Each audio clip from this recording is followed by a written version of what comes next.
দেশপ্রেমের কারণে দিল থেকে আপনাকে আমি অনেক শ্রদ্ধা করি হাসানাত ভাই। কিন্তু বর্তমানে আপনার করা এক মন্তব্যের সাথে আমার দ্বিমত রয়েছে। আপনি বলেছেন সিনেমা হলে সিনেমা চলতে বাধা দেওয়ার কারো কোনো অধিকার নেই। কেন রে ভাই? আচ্ছা, আপনাকে একটা হাদিস শোনাই।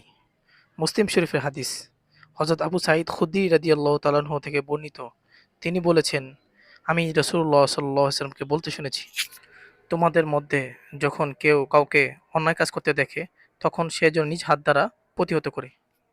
যদি সে এটা না পারে, সে যেন নিজ জবান দ্বারা সেটাকে প্রতিহত করে।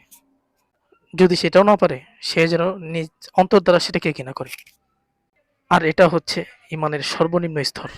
এই হাদিস আমাদেরকে শিক্ষা দেয়, আমাদেরকে শিখায় অন্যায় কাজ, অবৈধ কাজ যখন কেউ করে তাকে বাধা দাও।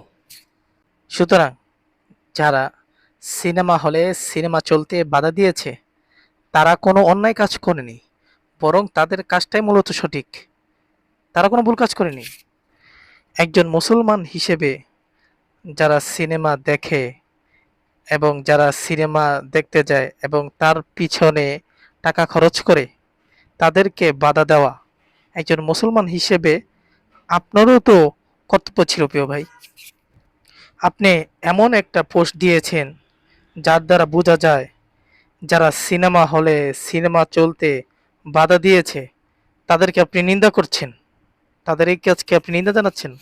পরিশেষে বলতে চাই, হাসনাত ভাই, আপনার মতো সৎ, সচেতন একজন নেতার জন্যে, একজন মুসলিম লিডার জন্যে এই ধরনের পোস্ট, এই ধরনের কমেন্টস আপনার জন্য পারফেক্ট না, আপনার সামনে যায় না ভাই।